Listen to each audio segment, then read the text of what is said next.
Olá, eu sou a professora Alicia e essa é a disciplina Fundamentos Históricos e Filosóficos da Educação. Nós estamos na unidade 3 e nesse tópico nós vamos falar sobre a educação no Estado Novo e a democratização. Antes do Estado Novo, o Brasil ainda era uma república jovem. Os ideais republicanos estavam efervescentes e a necessidade de levar a instrução às camadas mais pobres da população era um fato que era amplamente discutido. Antes do Estado Novo, embora o Brasil já vivesse com os ideais republicanos, a política e a economia eram definidas pelas oligarquias. Assim, a política oscilava entre a oligarquia mineira, representante do leite, e a oligarquia paulista, representante do café. Estamos falando aí da política do café com leite.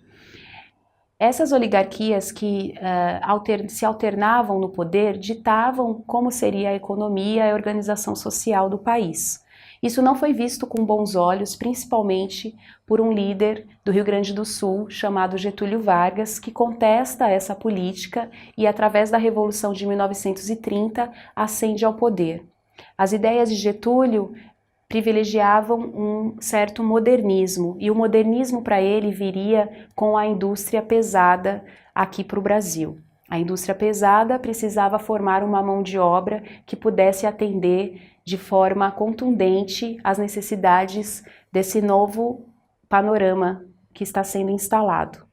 Então aí nós vemos a ascensão de Getúlio no poder, essa foto de 1930. Nós vemos elementos aí militares, principalmente na vestimenta das pessoas que estão em volta do Getúlio e do próprio Getúlio. Esse aspecto militar, ele vai prevalecer durante o governo de Getúlio, durante o governo do Estado Novo. O aspecto militar também se justifica, pois esse governo ele foi amplamente refutado, principalmente pelas oligarquias que não mais conseguiram ascender ao poder. Para organizar o Estado Novo, o Getúlio Vargas ele institui um governo provisório e ele implementa uma série de medidas, principalmente no que concerne à educação. A criação de ministérios, a criação do Conselho Nacional de Educação, todas essas medidas buscavam uniformizar o ensino. Vamos nos atentar agora à reforma de Francisco Campos, que foi o ministro da Educação durante o governo provisório. As características da reforma de Francisco Campos são a reforma do ensino secundário, o currículo seriado, a frequência obrigatória, a divisão do ensino em 2 ciclos, um fundamental e outro complementar, e a exigência de habilitação para o ingresso no ensino superior, e a atenção para a avaliação, que consistia entre uma arguição mensal, uma prova parcial a cada 2 meses e um exame final. Vamos retomar 2 pontos da reforma de Francisco Campos. O primeiro ponto que eu gostaria de destacar é a questão da avaliação. Se a gente for somar todas as provas a que os alunos eram submetidos na época, a gente vai totalizar mais de 80 provas no ano. Essas provas, elas tinham caráter meramente classificatório. Atualmente, nós percebemos nas escolas ainda esse conceito de avaliação, de uma avaliação que classifica, que estipula notas. Essa avaliação, ela é também excludente. À medida que o aluno é avaliado e ele não atinge aquela meta determinada, ele está excluído do processo ensino-aprendizagem.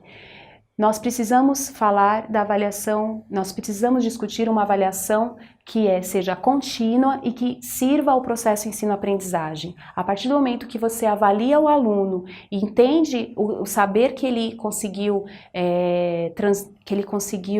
apresentar ali, você pode mudar a sua prática para que aquele aluno continue aprendendo mais. Então a avaliação ela deve estar a serviço da sua prática docente. Toda vez que você avaliar, você também poderá se rever.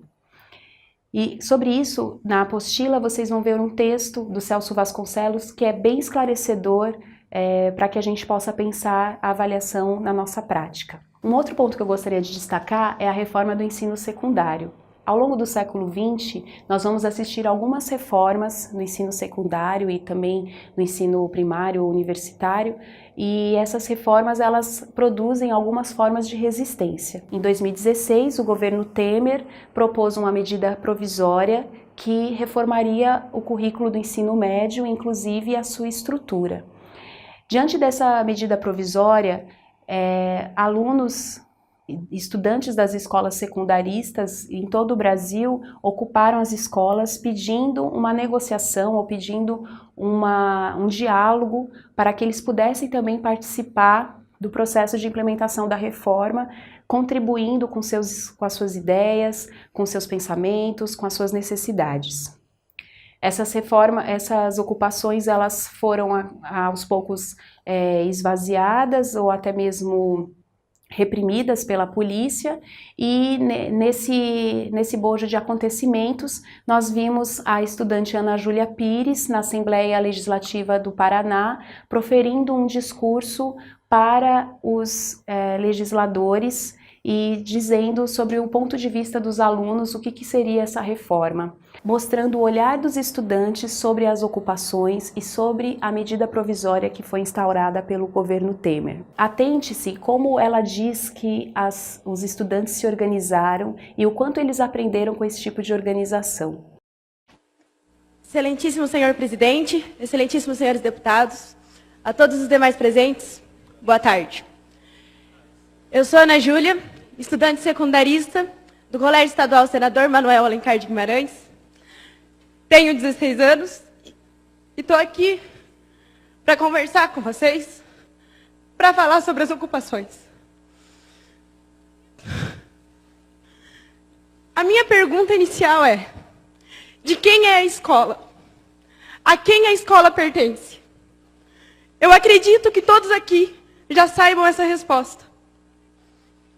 E é com a confiança que vocês conhecem essa resposta é que eu falo para vocês sobre a legitimidade desse movimento. É um insulto a nós que estamos lá, nos dedicando, procurando motivação todos os dias, a sermos chamados de doutrinados. É um insulto aos estudantes, é um insulto aos professores. Nós não estamos lá de brincadeira. Nós sabemos pelo que nós estamos lutando. A nossa bandeira é a educação. A nossa única bandeira é a educação. Nós somos um movimento apartidário. Nós somos um movimento dos estudantes pelos estudantes. Somos um movimento que se preocupa com as gerações futuras. Um movimento que se preocupa com a sociedade, que se preocupa com o futuro do país. E é por isso que nós estamos aqui. É por isso que nós ocupamos as nossas escolas. É por isso que a gente levanta a bandeira da educação, é por isso que a gente é contra a medida provisória. A gente também tem o popularmente conhecido a lei da mordaça, escola sem partido, que é uma afronta. Uma escola sem partido é uma escola sem senso crítico, é uma escola racista, é uma escola homofóbica.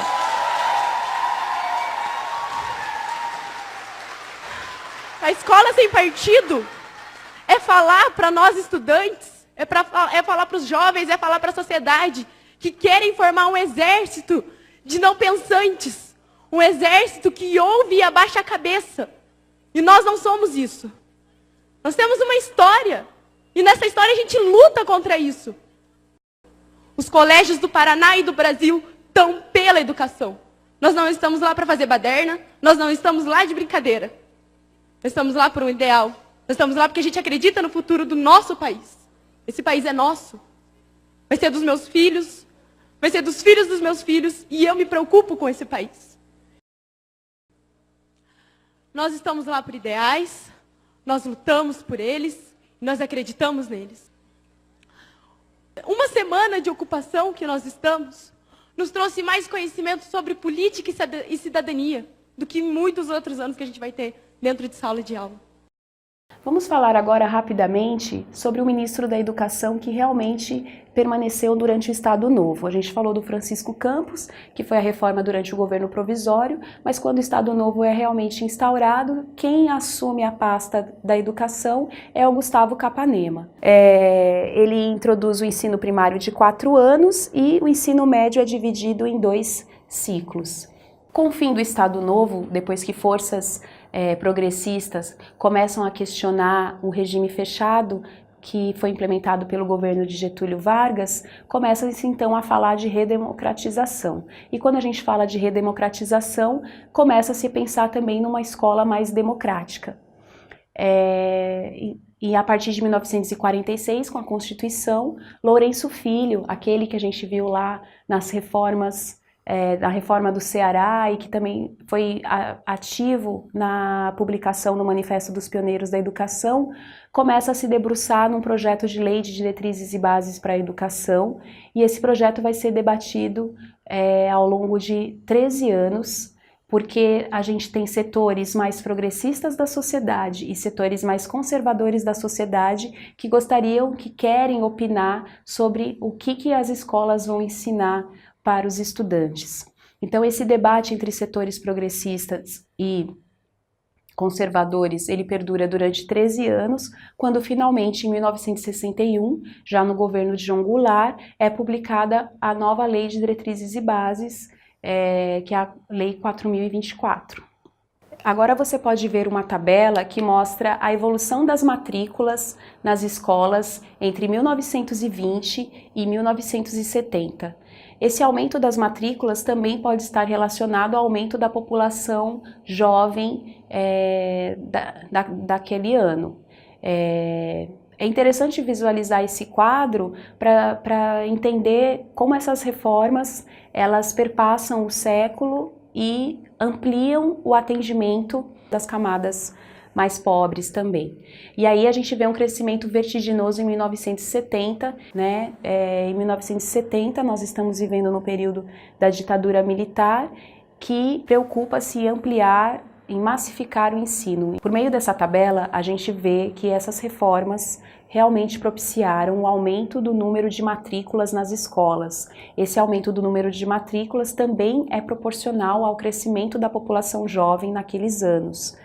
Embora a Lei de Diretrizes e Bases da Educação, publicada em 1961, traga um caráter mais democrático para as políticas educacionais, esse olhar vai ser interrompido com o golpe de 1964. Mas isso é assunto para uma próxima aula. Nos vemos lá!